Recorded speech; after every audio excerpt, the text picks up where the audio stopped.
Sabe, a história de como um dos maiores impérios do mundo começou, ela não é nada do que se espera. Não tem planejamento, não tem grandes alianças, nada disso. A verdade é que parece mais um roteiro de novela, sabe, com uma boa dose de fantasia. Então, bora mergulhar nesse mito bizarro e fascinante que é a fundação de Roma. Essa é uma pergunta que ecoa pela história antiga, né? Como é que uma vilazinha ali na Península Itálica virou uma superpotência global?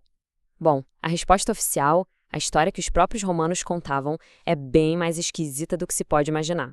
É isso mesmo. Pode esquecer as estratégias militares, os acordos políticos. O que está no centro da fundação de Roma é uma treta de família, mas uma treta tão grande, tão intensa, que, sério, daria um filmaço de bilheteria. Para a gente entender como essa história toda se desenrolou, a gente precisa voltar lá pro comecinho. E, como o título aqui já entrega, foi um começo, nada menos que dramático. Então vamos conhecer os nossos protagonistas, Rômulo e Remo. E o detalhe mais importante sobre eles: eram filhos de Marte, o deus da guerra. Quer dizer, com um pai desses, a gente já pode imaginar que a predisposição para o conflito já vinha no DNA. E o começo da vida deles foi tudo menos fácil.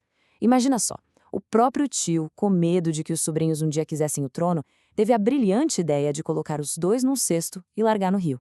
Uma solução bem radical para um problema de sucessão, né? Mas o destino, como sempre acontece nos mitos, tinha outros planos.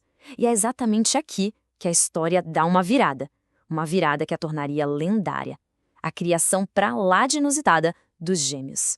Pois é, quando tudo parecia perdido com os bebês ali encalhados na margem do rio, surge uma figura totalmente improvável para salvá-los. Não era um nobre, nem um camponês, era uma loba. O mais curioso é que o mito trata esse momento com uma simplicidade que chega a ser chocante.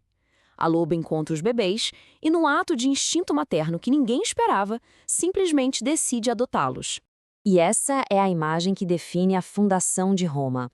Pensa bem, os futuros fundadores de um império sendo amamentados por uma loba. E embora um pastor encontre eles mais tarde, a primeira e mais importante mãe que eles tiveram foi um animal selvagem. Bom, o tempo passa, os meninos crescem, ficam fortes, corajosos e um dia acabam descobrindo a sua verdadeira origem nobre. E com essa revelação toda, nasce uma ambição que mudaria o curso da história para sempre. Mas eles não querem só vingança ou tomar um trono antigo. Não, eles querem criar algo novo, algo deles. Eles decidem fundar uma cidade do zero, um projeto grandioso que, em teoria, deveria unir os dois para sempre. Só que é aqui que aquele DNA da confusão que eles herdaram de Marte começa a se manifestar. Surge um problema tão antigo quanto a própria humanidade. Uma disputa imobiliária. Onde exatamente eles deveriam construir essa tal cidade nova? E o que começa como uma simples discordância sobre o local da construção, rapidamente escala para o clímax trágico dessa história, a inevitável briga entre os irmãos. A questão era bem simples, na verdade. Rômulo queria construir a cidade no Monte Palatino. Já o Remo preferiu o Monte Aventino. 2 colinas, 2 irmãos, 2 visões. Uma receita certinha para o desastre. Olha, eles até tentaram resolver a coisa de um jeito civilizado. Foram buscar um sinal dos deuses, né? Fizeram uma competição para ver quem avistava mais pássaros, que seria tipo um presságio divino. Mas nem os deuses ajudaram a resolver essa parada. Aquele debate que era sobre planejamento urbano, bom, ele foi ficando perigoso. Foi virando algo pessoal. E aí, num momento de fúria, de provocação, a disputa cruza uma linha sem volta. Toda a tensão que foi se acumulando explode da pior maneira que se pode imaginar. O resultado é brutal. Direto e reto. No meio da discussão, Rômulo mata Remo. A briga acaba com um irmão morto e o outro como o único vencedor.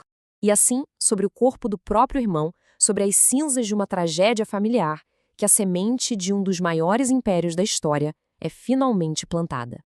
E sem nenhuma modéstia, Rômulo, agora o único fundador, ergue a sua cidade na colina que ele sempre quis e dá a ela um nome em homenagem a si mesmo. De Rômulo, nasce Roma. Então, quando a gente olha para a receita da fundação de Roma, a gente vê que ela é bem complexa. Mistura mitologia, um drama familiar mortal, intervenção dos deuses e, claro, a ajuda crucial de uma loba. Talvez isso já dissesse alguma coisa sobre o império que estava por vir. Grandioso, mas nascido do conflito. E, no fim das contas, talvez a moral dessa história toda, tão bizarra e fascinante, seja essa mesma. É uma reflexão irônica, né? Mas que faz a gente pensar.